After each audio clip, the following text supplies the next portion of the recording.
On Tech News Today, Microsoft's Cortana may be coming to an iPhone or Android phone near you. Plus, Twitter wants to be the first to own the second screen TV experience. And Google accidentally exposed the personal data of 250,000 customers. And nobody noticed for 2 years. Andy Ihnatko's here, and so is Ed Bott. So stick around. Tech News Today is next. This is Twit. Bandwidth for Tech News Today is provided by CacheFly at CACHEFLY.com.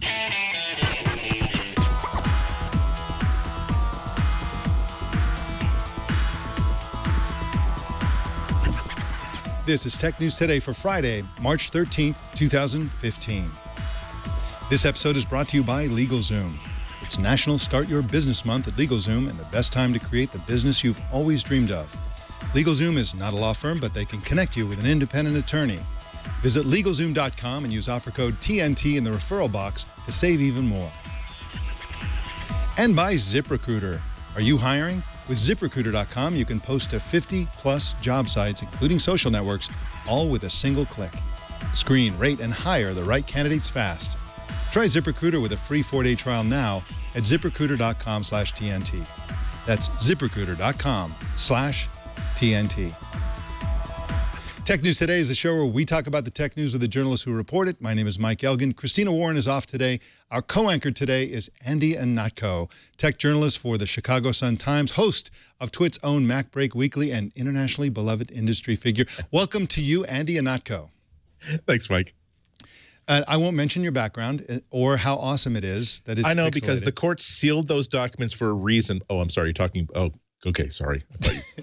Forget it. But I was talking about the other thing. Okay, never mind. Okay. Never happened. This isn't Meerkat after all. It's this show is not ephemeral. I've been meerkatting like a maniac, and if you're watching this show live, you can watch the Meerkat stream, which is much lower resolution, and you only get me. You don't get the whole show, but it's still a lot of fun, and so I think we're going to be talking about that a lot here and there on this show in the future. Well, what do you say, Andy? Why don't we jump into the news? We're here. Indeed. Don't look now, but Microsoft's Cortana virtual assistant is getting smarter and could get a lot more popular by rolling out to iOS and Android. Author and tech columnist Ed Bott joins us now. Welcome to you, Ed. It's a pleasure to be here, Mike, and hi, Andy. Ed. It's a pleasure to have you here. Now, Ed, the Reuters interview that revealed Cortana's expansion to the iOS and Android platforms was very vague, as you pointed out in your piece, about the big question, which is when the heck this might happen. But when it does happen, do you think, and this is kind of a loaded question, I apologize for that, but can Microsoft expect fair treatment on either platform? For example, given similar access to apps and system events that Apple gives Siri or that Google gives Google Now? I think that's actually the best possible question to ask about this. Cortana so far has been on Microsoft's own platforms, Windows Phone first, the Windows 10 preview currently, and the Windows 10 final release come this fall. They have the advantage there of being able to integrate all of the access to system services and system data that are available through the Windows platform, no restrictions whatsoever. If you talk about building Cortana as a personal assistant into other platforms, iOS and Android, you're going to be severely restricted in the things that you have access to. You're going to be sandboxed. And so the real open question isn't, to me, when, but rather how much. Now, Andy, do you think that Apple fans, iOS users, will be amenable to using something like Cortana? I mean, not a whole lot of users, I think. I don't think a majority, I'm guessing here, use Siri. Do you think that they may be inclined to try Cortana? Probably not, because one of the big attractions of anything that Apple makes is that they make everything that you're using with this, and it will integrate with everything else on a really subversive level. Even when you decide to do Google Maps instead of Apple Maps, a lot of people don't use it, even though Google Maps is still the superior product, because it's something else you have to purchase and install. It doesn't integrate with a lot of the other iOS experience that you have in the same way. So I think there'll be a little bit of resistance, chiefly because Apple users often expect things to just be working out of the box and never to have to download anything else ever. In my opinion, as a Siri user, longtime Siri user, and I've also used Google Now a lot, and I really love the sound of Cortana. It seems to me that Apple has been very slow to develop Siri. I mean, they've been at it for years and years and years. It still doesn't have real agency. Before they even bought it, it used to be able to make restaurant reservations, and they took that out for a long, long time. And so I would think that if Microsoft can make this super, super intelligent, much smarter than Siri, that could change the equation. Now, along those lines, Ed Bott, what is Project Einstein within Microsoft, and what are they planning to do with that as it relates to Cortana? Well, Project Einstein is an effort that's going on within Microsoft Research. And in the past, Microsoft Research has been criticized because it was primarily doing theoretical work that took a long, long time to make it into the products, to be productized, as they say. This looks like they've accelerated that pace a lot. And what they're doing here is trying to skate to the same place on the ice where Google is at. And integrate information. Looks like we had a little Skype glitch. We'll go ahead, Ed. We lost Skype. Burped for a second there. Why don't you continue? Okay. Well, they're trying to basically integrate the information from email, from calendar, from your search history, and from everything around you. Basically, your environmental signals that would allow Cortana to anticipate your needs. It's very similar to what Google is doing with Google Now, but Google Now requires access to, you basically have to be a consumer of Google services to take advantage of that. And this is a lot more inclusive of third-party services. Andy, speaking of Google Now, do you see corporations integrating, Cortana, especially if it gains, better intelligence? I mean, what I like about Cortana is the notebook feature, where you can go in and just very clearly see everything that it knows about you. I know that you can customize Google Now and to a certain extent Siri, but I love the fact that it just lays it out. It's kind of old school, where it's like, here's everything. Just go ahead and edit it. Could you see corporations, using Android devices and then integrating, sort of standardizing, I guess I should say, on Cortana instead of Google Now? I could definitely see that, because they're two very different features. And every time I come back to Windows, I have to dip back into Windows Phone a couple times a month just to refresh myself. And every time the thing that impresses me the most is Cortana. They're doing things that Siri is just doesn't even seem capable of, and it's a different product from Google Now. Cortana's the one where you really trust this agent to simply hear what you want it to do, and then for it to comply and do that thing for you. And if corporations can figure out a way to create enterprise apps that really take advantage of it, which is like just simply ask a question of, you have a meeting with so-and-so in 2 days. The last time you met with him, you discussed this, and here's the emails that came as a result of that email. That's the sort of stuff that people are going to be very, very interested in. It's not a fun feature. You can have a celebrity on a commercial having a conversation with your little video friend. It really is getting things done sort of thing. And there's a lot of opportunity in Cortana that's really not in either of these other two systems. And by the way, Andy, Martin E in the chat room loves your background. So Ed Bott, are there? Take a drink every time someone says they like my background. I get to take another drink. So that's the new drinking game. All right. Well, Andy Ihnatko, the future alcoholic, is now. Yeah. Okay. Great. You keep those complaints coming, guys. Okay. You asked for it. We're gonna get a flood. so Ed Bott. Oh man, I knew I was in trouble when Andy said he would come on the show today. I guess I'll water it just in case. There you go. Okay, that's much better. So Ed Bott, the improvements that we're hearing about with Cortana, of course, Microsoft occasionally will come out and make a big announcement, but they dribble out here and there. What other improvements do we know about, or do we suspect that are coming to a Cortana near us?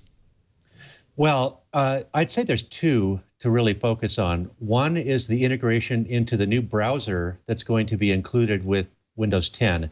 It's codenamed Project Spartan. We're not sure what it's going to be called, but the Cortana features are going to be integrated directly into that browser. So you go looking for a restaurant or a destination, or start making travel plans, and additional details will be available to you. They won't pop up automatically, but they'll be available to you if you want them in an anticipatory way. I think the other thing to look forward to that is kind of the the secret weapon that Microsoft wants to have, especially in the enterprise scenarios that Andy talked about, is a focus on privacy and control of data. One of the objections that a lot of people have to Google now is that, you know, the data is sitting on Google servers and you don't have any visibility into it and you don't have much control over it. You can take it out, but you can take all of it out, but you can't have granular control over it. And so I think you're going to see some differentiating features in terms of privacy controls as this rolls out over the next 3-6 months. Now, Andy, among the major virtual assistant companies, Apple, Google, and Microsoft, I think the company that really is living in the future at this point, at least in one sense, is Amazon. Because of their Echo product. This is a standalone speaker. It has a high-quality speaker. Of course, their virtual assistant software and the database and all that stuff behind it is inferior to the other three. There's no question about that. But the fact that it's a standalone item, you know, I know that Microsoft wants to have people using Cortana with Xbox, but for people who don't have Xbox and for people like me who want a virtual assistant in the kitchen and in all rooms in the house and even outside, I just want to be able to talk like Star Trek to the computer and have answers come at me. Can you see Microsoft ever coming out with a device like the Echo? And that's a specific question. The general question is, what do you think of that model where you have, it's not just computers and phones and game consoles, it's also your house itself becomes a sort of an access point to these virtual assistants? That's very much on trend, as they might say in Project Runway.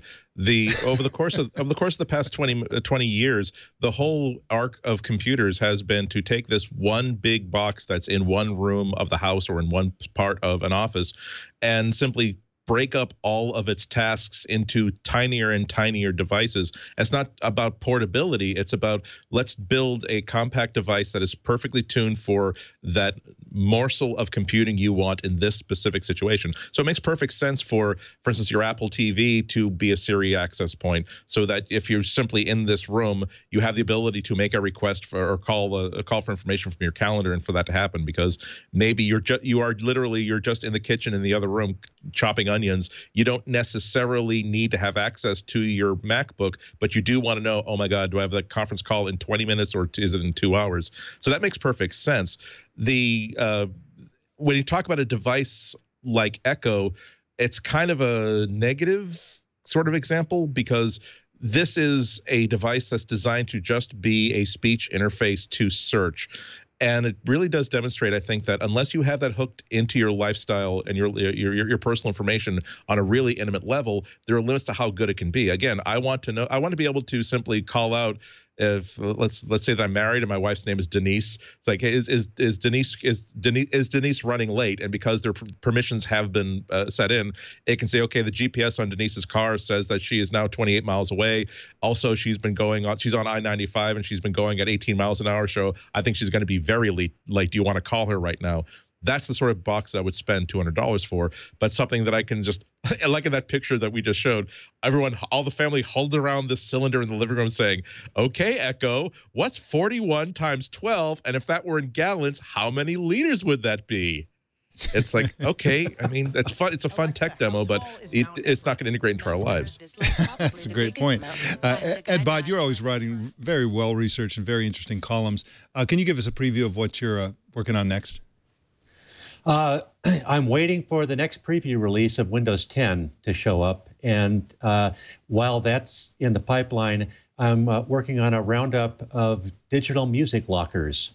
Oh, wow. That sounds awfully cool.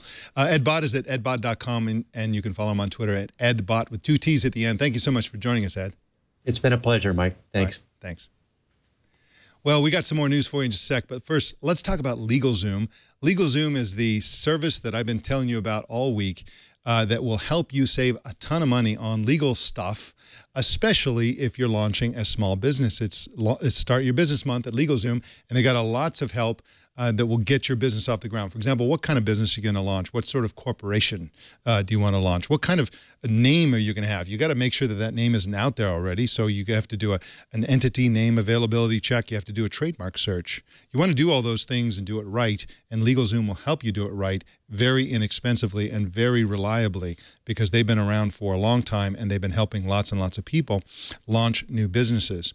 They'll help you with your federal tax ID stuff, your seller's permit, the corporate supplies, the certificated copies, all these little things that you do. If you ever launched a small business, there are lots and lots of little things that if you don't do them right, it's a problem later on down the road. So you want to do everything right, get it together with LegalZoom. And of course, if you're just thinking about launching a small business and you're intimidated by all of the regulations and laws and taxes and legal stuff that you have to do, including website terms and conditions. You're just going to have a business based on a website. You have to have terms and conditions that are going to protect your business and protect your users.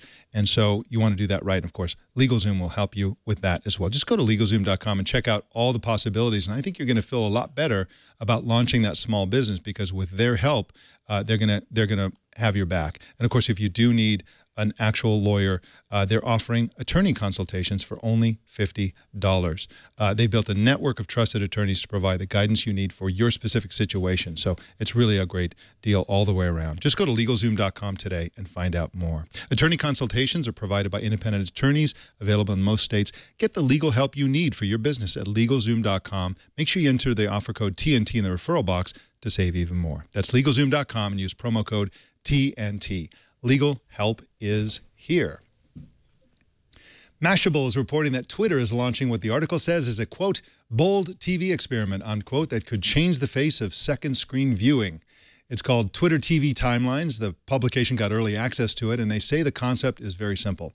When Twitter sees that you using a TV-related hashtag from one of their test shows, and those test shows are American Idol, Big Bang Theory, At Midnight, and The Blacklist, a notice pops up on your iPhone Twitter timeline and invites you to try a Twitter TV Timelines special interface. If you accept, you get that interface, and the custom view lets you follow Twitter chatter on the show and also see media related to the show, including pictures, videos, and vines.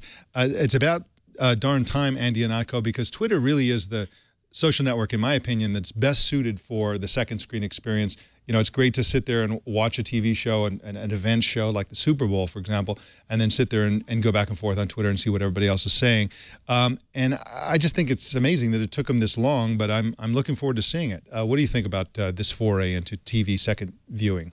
Yeah, when I read about this, I remember the old line about the political leader saying, "Oh, there go my people. I must ask them where they're going so that I can lead them." Twitter's big asset has always been that it's really is free form, and people talk about whatever they want to talk about in a totally unstructured way. So this seems to be a way of Twitter being able to sort of get a handle on that and unify a conversation. There's no ads attached to it right now, but you don't imagine that their ultimate goal is simply to get people to use Twitter more. It's to gather people into a group so that they can be in the place where the ads will go at some point. But yeah, I mean, it can't be overstated how much of a part of television now Twitter is, because it really is the only place where any random person can come in and join in on a national conversation about a live thing. So I'm kind of eager to try it out myself, because I do like participating in like conversations on like live events like the Oscars and the Grammys. You know, my own, wise guy comments about how a certain actor is not wearing a proper tuxedo because that's not a real bow tie, that sort of stuff. But anything that can really harness that a little bit better, I'm all for it. But let's see how it actually plays out. Now, at the risk of talking about Meerkat too much, I think Meerkat has a really great model for how to represent text content associated with video content, which is that they put it right on the screen. The CEO, Ben Rubin, I believe his name is, of Meerkat, said this week that one of the great things about Meerkat is that the audience is part of the content. And what he means by that is, instead of the chatter going on about the video content being below or some scrolling off the bottom of the screen or whatever, it's right there on the screen, superimposed over the screen. And I can see a lot of people really finding it appealing to have the chatter with their friends, and also selected chatter about the show in real time superimposed on the screen. I mean, they already do it with ads and stuff like that, which is annoying. But I would love to see Twitter do partnerships with someone. I don't know how that would work, but to enable that so that the Twitter chatter, so that there is no second screen. It's the one screen, and you have all the chatter right there on the screen. Do you ever see something like that ever happening? And does that idea appeal to you personally as a viewer? It really is about curation. I mean, I'm sure I don't want to see a fire hose of everyone who's using the same hashtag. I also have to say that I'm offended, lowercase o, not uppercase o, by how everybody's having this free-form, uncontrollable conversation, but now the network that does the Big Bang Theory wants to have a foot in that, and they want to start to control the conversation, start to steer that towards purposes that will work for CBS. But I don't want the fire hose. If I have the ability to simply say, you know what, these 4 commentators are always either really funny or really informative, or now here is a star or producer of the show that always has something interesting to say. I don't know if you watch Bob's Burgers on Fox, but the cast and producers and writers are often live tweeting during these shows, and I'm often watching right along with them. If I can have that sort of selected commentary as opposed to here's the fire hose effect, then yeah, I'd be all for that. As with so many things, I think that Japan is ahead of the curve here. They have a lot of, silly Japanese TV shows where they have a range of goofy and wacky celebrities who are there as a kind of surrogate audience for what's happening on stage, and they put their faces in little circles at the bottom of the screen. And so in addition to what's happening on the screen, you get the little facial expressions, the gasps, the laughter and all that stuff of those people. And so you can imagine this could recreate the experience of watching a TV show with a group of friends, but those friends could be in different cities. And I can see something like that happening as well. And I personally would love to see something like that. I think that there's got to be some way to actually recreate the feeling that you're in the room with a bunch of people when, in fact, you're all by yourself. My one real worry would be that I love the old Columbo TV shows from the 70s, just to pick up one example, and they're such good television that I don't want any distraction. They're like a really good 90-minute movie with act breaks inside of them. My worry is that now when people are producing entertainment, when they're going to greenlight a series, when they're going to buy a syndication package, one of the questions is going to be, well, what's going to be the social component of it?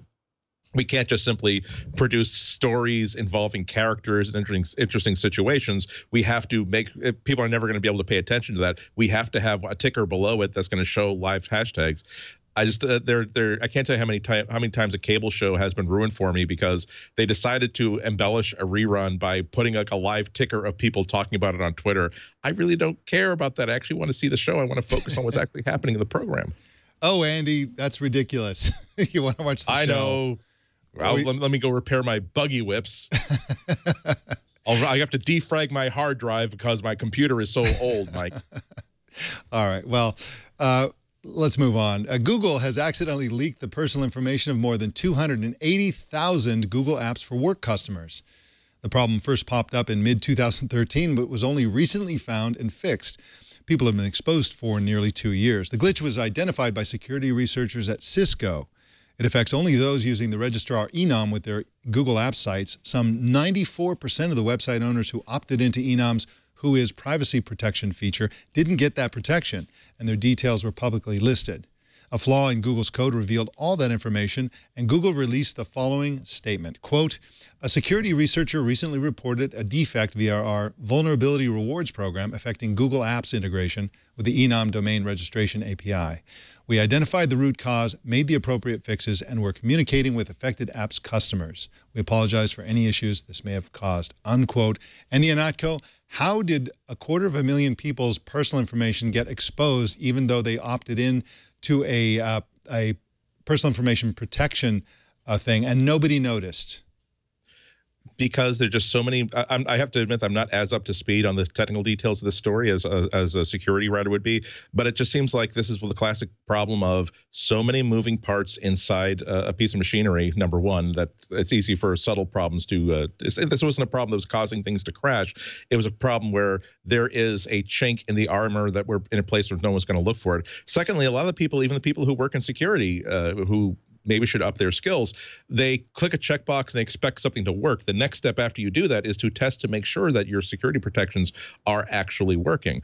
And this really is a danger to Google, because a lot of the covenant that they have with their users, particularly their business users, is that you're going to be funneling a lot of information through our servers and our services, but we're going to take really good care of that. The reason why you want to trust us and not some third party that doesn't have our presence is because we have more experience. We spend a lot more money on protecting data than any other company does, collating and curating it.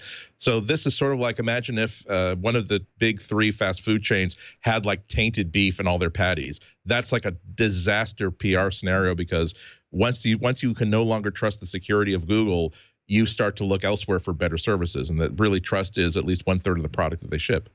It's like finding out that one of the things that you've been eating at Wendy's is actually healthy.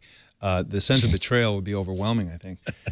Well, in product updates, remember when Foursquare decided to become like Yelp and created Swarm to be like Foursquare? Well, now Swarm is getting a new feature, private messaging, which replaces text messaging, Facebook messaging, and calling. They also eliminated the Plans tab, where you used to be able to propose ideas to friends about where to go and what to do. The new private messaging feature eliminates the shame of being turned down in front of everyone. Now you can be turned down privately. I'm always curious about this. Actually, Swarm is kind of a cool app. I enjoy it, kind of. And I'm a little curious about how Foursquare is doing with its sort of shell game of moving around the functionality. So I guess we'll find out at some point when they release the numbers of usage and engagement and so on. But this sounds like a reasonable new feature, I think, for Swarm. Do you ever use Swarm, Andy? No, I don't even use Foursquare that much. Yeah, Foursquare has like become more like Yelp. They want to be more like a recommendation engine, and they're using, they did a smart thing with Swarm, which is that they enable you to let your friends know where you are generally. So it's not like, oh my gosh, I can be stalked.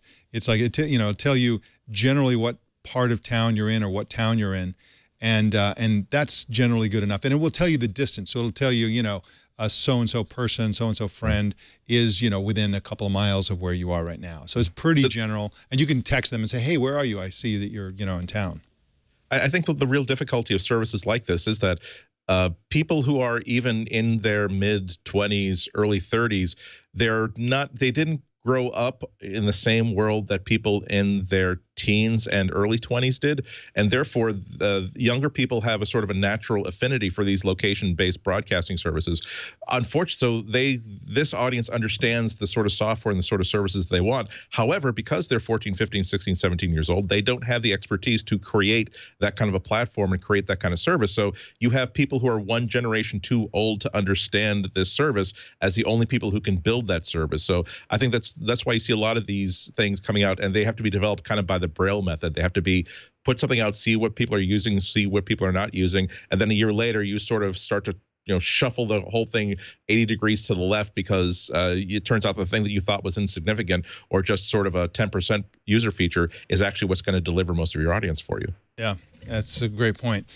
Well, in mergers and acquisitions, TechCrunch is reporting that Amazon has acquired a company called 2Lemetry. That's the number 2 followed by Lemetry, a Denver-based startup with an enterprise-focused platform to track and manage the Internet of Things devices. Terms were not disclosed. Andy Ihnatko, Internet of Things keeps popping up, and here I'm curious about what they're going to do, whether this is an internal thing or an external product that they're going to use this or apply the expertise or whatever, whether it's an acqui-hire, I have no idea. But they acquired this company, and they're getting very serious about the Internet of Things. And God, I mean, I really wish we could do away with that buzzword completely, because I do think it gets in the way of people wanting to have a very specific idea for a product or a piece of hardware, but they're not. It's almost as if you're not allowed to simply say this is a way of connecting your lights to your heating system. Now it has to be an Internet of Things strategy, which means that it has to now be a platform, which means that it has to work with other people's Internet of Things product strategies and platforms. And now you have companies that are now buying companies that have the phrase Internet of Things in them. And now this company has to perform like a hot acquisition that justifies the amount of money that was spent for it. And because when you get down to it, I mean, I think we've all spent the past year and a half, 2 years getting pitches about IoT sort of things and making inquiries of people who are developing new hardware. And it very quickly veers away from what is this thing designed to do today? And it always steers into, here's what we're hoping to do when we get total master control system control of every single device and reality on this planet. It's a difficult thing to serve. It is, and it's a great point that it's a terrible name because, of course, some Internet of Things aren't actually on the internet. They can network with each other, and there are, it's just a very bad thing that's kind of confusing. But it is a buzzword. It's kind of like cloud computing a few years ago.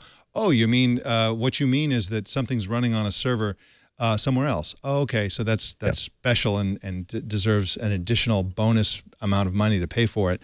It also seems unlikely to me that the industry that's behind the Internet of Things will ever agree on the set of standards that will be required to fulfill the vision of it. I mean, we can't even get, our TV remote controls to the point where people understand, everybody's got 12 of them and they don't, people are groping for these things. It seems unlikely that, one of the reasons we have so many great standards on the internet is that all these standards, most of the foundational standards of the internet were established before there was so much money to be made on the internet. And so the people who established them were doing it purely for the vision of a united internet with single standards.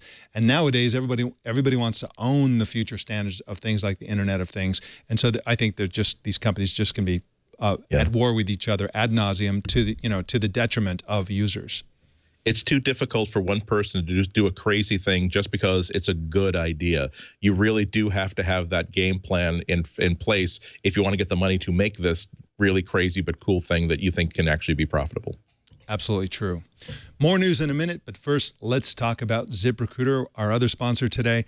If you want to succeed in life, you got to have good people working with you because you can't do it all yourself.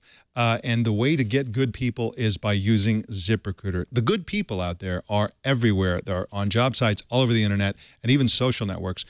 And ZipRecruiter will help you find them with a single click. More than 50+ job sites with a single click, and that includes Facebook, Google+, and Twitter. You can find candidates in any industry nationwide. Just post once, and the qualified candidates just roll in. You can create custom email responses when candidates reply. So it's a very appealing interface, and it will facilitate the kind of communication you want to be having with prospective hires. And with ZipRecruiter's premium traffic boost, you can get up to 3 times more candidates. So Traffic Boost will promote your job in special ways for 30 days. You can get featured listing in their daily job alerts sent to 10 million job seekers, and you can get up to 100 additional visits to your job posting. You can quickly screen applicants, rate them, and hire the right person fast. Find out what ZipRecruiter has been used by more than 200,000 businesses. Right now, our viewers and listeners can try ZipRecruiter for free. Plus, get 30% off your first traffic boost by going to ZipRecruiter.com/TNT. That's ZipRecruiter.com/TNT. And we thank ZipRecruiter for their support of Tech News Today. Intel cut nearly $1 billion from its first quarter revenue forecast, saying that small businesses are not upgrading PCs as expected.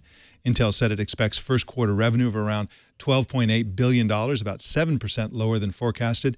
And Ihnatko, I don't know if the PC is dead or not. It keeps dying and then coming back like a zombie.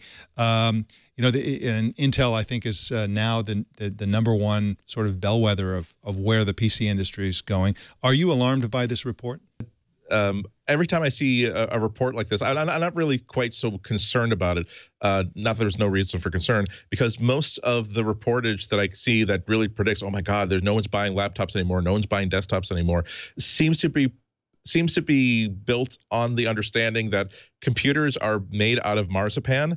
And they break, and they're designed to be used for a couple of years and then thrown away. When in reality, maybe one of the biggest threats to Intel is the fact that Windows over the past 5 years has become a lot more stable and a lot more flexible, so that you can buy a computer in 2011 and expect it to last 4, 5, even 6 years.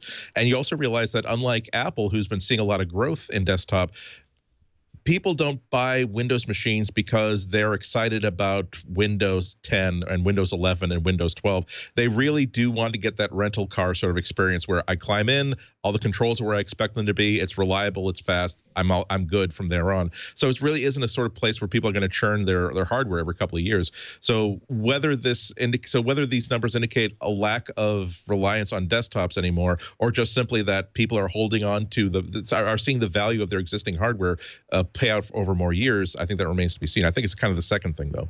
Yeah, I think you're probably right. It also is kind of prejudiced toward an old model of computing. For example, you know, one of the reasons for a while that people were saying PCs were declining was that people were using tablets like the iPad. Now the iPads are slowing in the sales numbers, and even Android tablets are sort of plateauing to a certain extent. They're not growing like they used to be. And everybody's like, oh my gosh, this is terrible. And even though the reason for it is that a 2-3-year-old iPad or Android tablet works great. And instead of that being good news, that's bad news, because people aren't just, like you say, burning and churning through these devices. And so, you know, is a tablet a PC? Well, what's the difference? If you get a PC for a person who can do all those same tasks with the tablet, then why is the tablet not a PC? You can put a keyboard on it. You probably can't put a mouse very conveniently to it, although you can with the Ubuntu tablet, at least when an Ubuntu tablet exists. Saw that easy with an Android tablet too. Yeah, exactly. And so you know, what is a PC? Why does a PC have to stick to the definition that existed, you know, 10 years ago, when the nature of personal computing is changing clearly? Yeah. And so that's why Intel's new strategy of giving away Windows for free on tablets with screens are smaller than 8 inches. That's an interesting thing. I wonder how that's going to affect the metric, because I was testing out the Micro Center WinBook, the famous $60 Windows 8.1 tablet. I actually took it on. I was in New York all day yesterday. I had lots of work to do. I had to go to the I had to go to the opera that night. Okay, that was voluntary. It wasn't like a court-ordered thing. But like, I didn't want to have to carry a whole laptop like into the Metropolitan Opera with me. And so I didn't expect this little $60 tablet to do anything. But I'll be darned, I was able to do all my writing, all my editing with it. I was able to run all my desktops apps with it. Dropbox sync to it pretty great. So maybe once we have Windows working on a different range of devices, low power devices that actually are adequate for whatever task you want a limited put onto it, maybe we're going to see that number sort of change. There's a lot of flexibility in how we define computing these days. My favorite thing to do is, you know, of course, I have the iPhone 6 Plus, which is it's almost a tablet, it's a phablet. Mm-hmm. And my favorite trick is that I actually have a pocket in my coat that can hold an Apple keyboard, a Bluetooth keyboard. I have a little stand that goes in another pocket, and I have the iPhone 6 Plus that goes in another pocket. And if I'm in a restaurant, I haven't tried it at the opera yet, but if I'm in a restaurant or some place where I've got a few minutes to kill, I'll set up, and I'm essentially doing, PC computing type of activities. I'm doing email, I'm surfing the web, I'm running apps, I'm doing lots of things that you wouldn't have expected a couple of years ago that you could do on a phone comfortably, and it's very comfortable. It's very nice. I have a reliable internet connection, and it just works for me. And of course, is that a PC or is that not a PC? And if it isn't a PC, why not? Why isn't it a PC?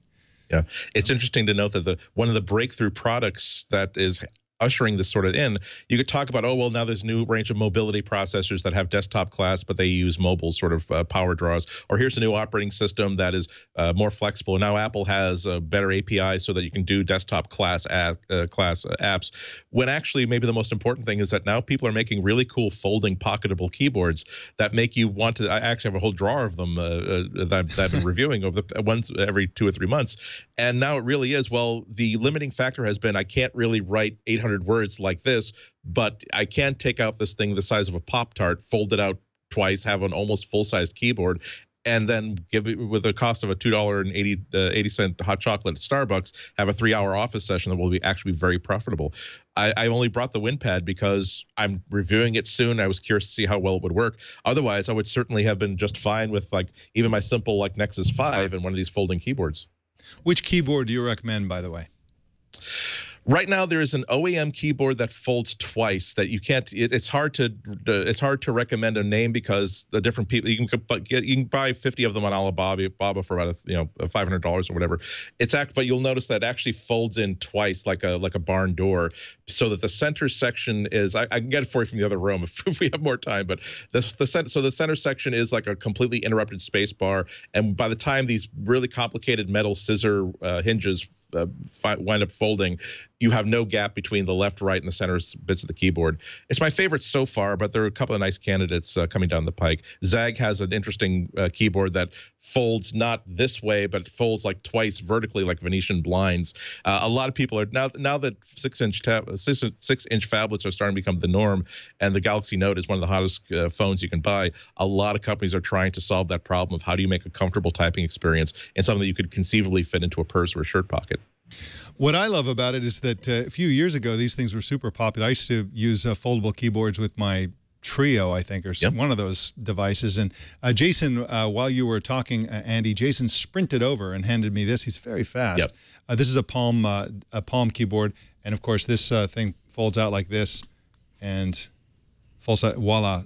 Put that flat on a table. There's a little thing that props up the device here. It just goes in, and it's plugged in directly with a physical, it's not even a Bluetooth connection to this. Yeah, these things are great. I love these things. I happen to have the Zag nearby, so I can. So this is what it looks like, just folded up. Yeah. But then when you unfold it, it just turns into this, and it is nearly a full-size keyboard.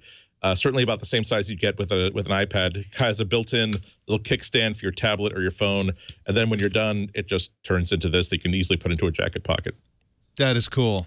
I'm totally getting 500 of those on Alibaba. I'm gonna see if it'll fit inside my dad's old leather slide rule case, because that would be pretty awesome.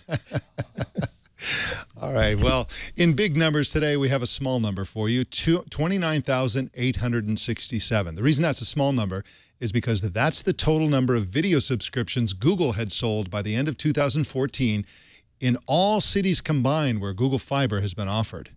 Are you shocked by this, Andy Ihnatko? That is a tiny, tiny number. I would have expected much bigger numbers. People are not signing up for the video service.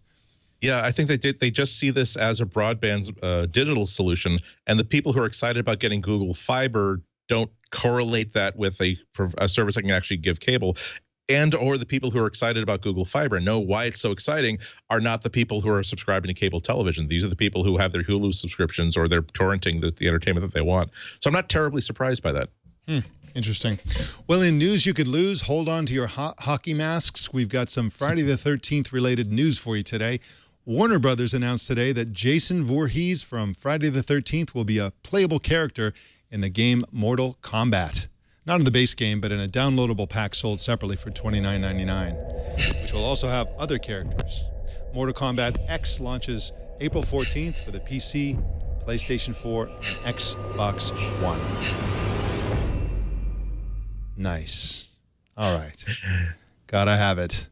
So, do we not want to do the math and figure out, like, when I was a kid in the early 80s, how old was Frankenstein, and is Jason Voorhees now as old as that was to kids today? Exactly. Jason who? Oh, man.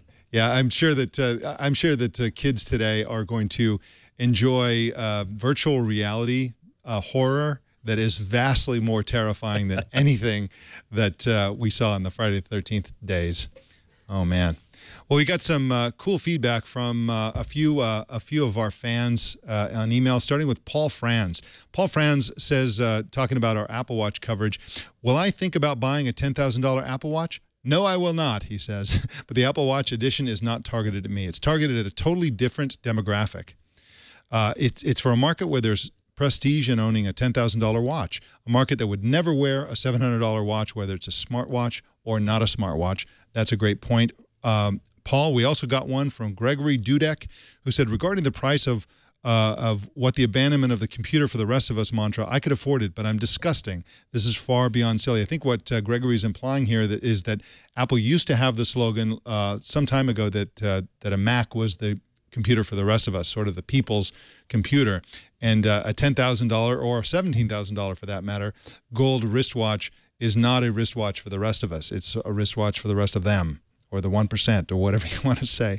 Frank White said that he was amused that during TNT that I read a letter from a listener chastising me for not knowing if $17,000 for an Apple Watch is a lot of money or not.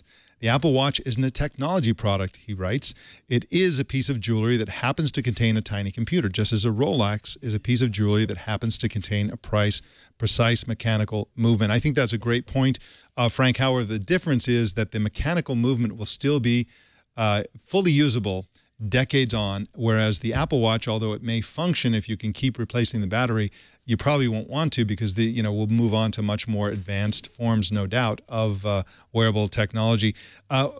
Andy, I know that you guys did the most epic episode of Mac Break Weekly talking about the Apple Watch announcement. But generally speaking, what is your thoughts overall about the pricing of these smartwatches?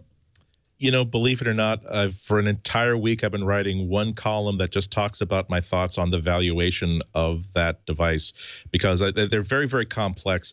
What I have to really keep coming back to, though, is that oftentimes the things you buy on an emotional level. I can't justify the fact that I spent, I spent $150, $200 on opera tickets, which is a silly amount of money to spend on 3 hours of entertainment that took a day out of my life, but I can't justify it. There's a plaster decorative bust in my living room right now that, when there are tens of thousands of these things made in the 70s. They probably cost about $15 at Sears Roebuck.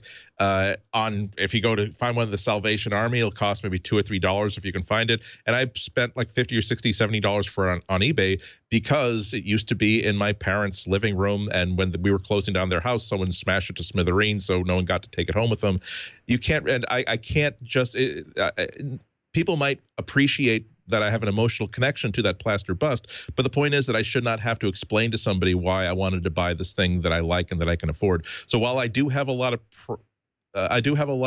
problems, I suppose, for lack of a better word, with Apple selling a $17,000 watch, in the end, whoever buys this because they like it should not have to explain why they did it.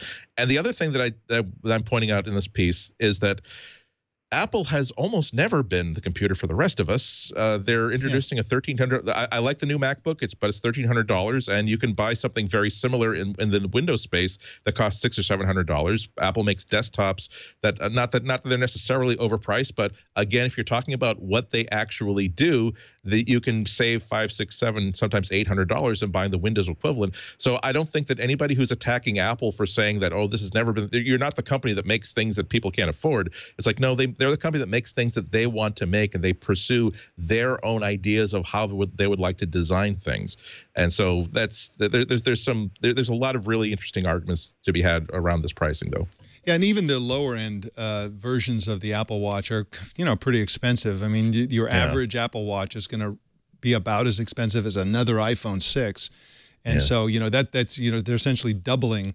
If you really want full, participation in what's happening with the iPhone, you need to now spend double the money, because now the new platform is the combined watch and iPhone together, which is an interesting way to look at it, I think.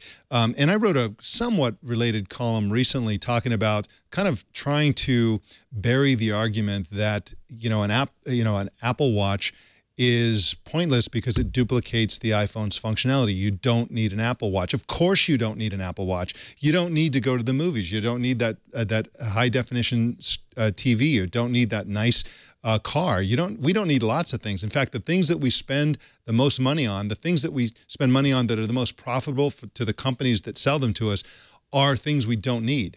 And so, things we need, like food, we tend to go like super, get the cheapest whatever we can get sometimes.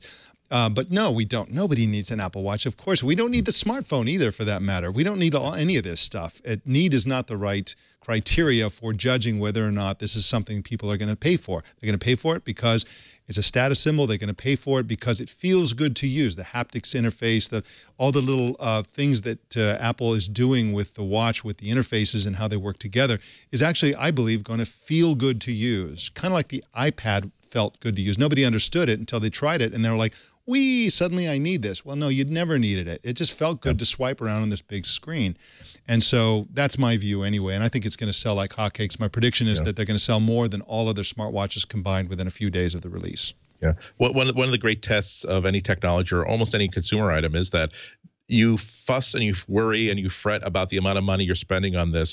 If you've completely forgotten about that after the first 5 days that you use this, then you know you made the right choice. I like the Olympus OMD EM1 camera so much when I reviewed it that I actually went out and bought one. I have never bought a camera that costs as much as that in my life. But after 1 week of shooting with it, totally forgot about the money because it was exactly the camera that I wanted, and it enables my creativity in a way that no other camera ever did. So if it works, and you can, assuming you don't have a credit card with 22% interest, then you forget about these things pretty quickly. That's one of the geniuses of Apple, is that they really good at minimizing buyer's remorse.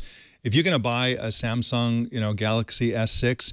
Half the people who bought that are going to spend all their time going, gosh, I should have gotten the Edge. Oh, that looked cool. I'm not sure that I should have, and Apple, they have the big one and the small one, and it's like, even though, of course, Josh here had buyer's remorse on that one he was going back and forth for like 6 months or something.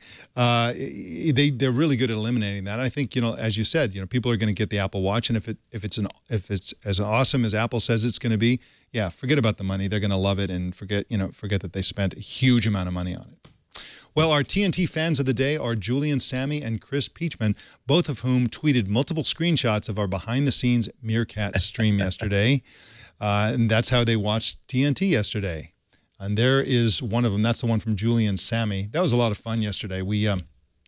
I started with the drive-in, and my wife told me I shouldn't be driving while holding the phone. But technically, it wasn't texting. I did like a 4 or 5 hour one in the morning, getting ready for the show at home, and then I did the drive-in, and then we got here and we did the whole show, and then there was the dog, and people were eating donuts, and it was an action-packed, very long Meerkat session, which, by the way, is called a Meercast.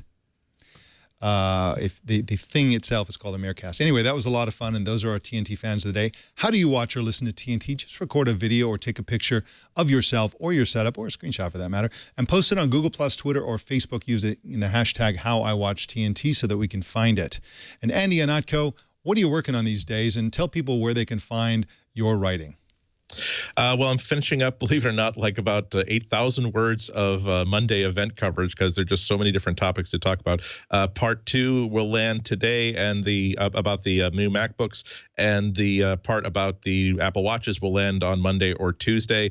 And then more keyboard reviews. I got a whole bunch of stuff that I've been backing up. The thing is, once you start writing a lot about one subject, everybody who makes these things and everybody who likes these things starts alerting you to things you had never heard of. So I got some stuff to write about. You can find that at the Chicago Sun-Times site, suntimes.com, or go to subscribe to my Twitter feed at Ihnatko for alerts on things of that nature. Wonderful. And of course, you are one of the stars of Mac Break Weekly here on the Twit Networks, which people should definitely subscribe to, because it's really the greatest show there is about all things Apple. So you got to subscribe to that. Thank you so much for joining us as co-anchor today, Andy. Thanks for inviting me, Mike. All right.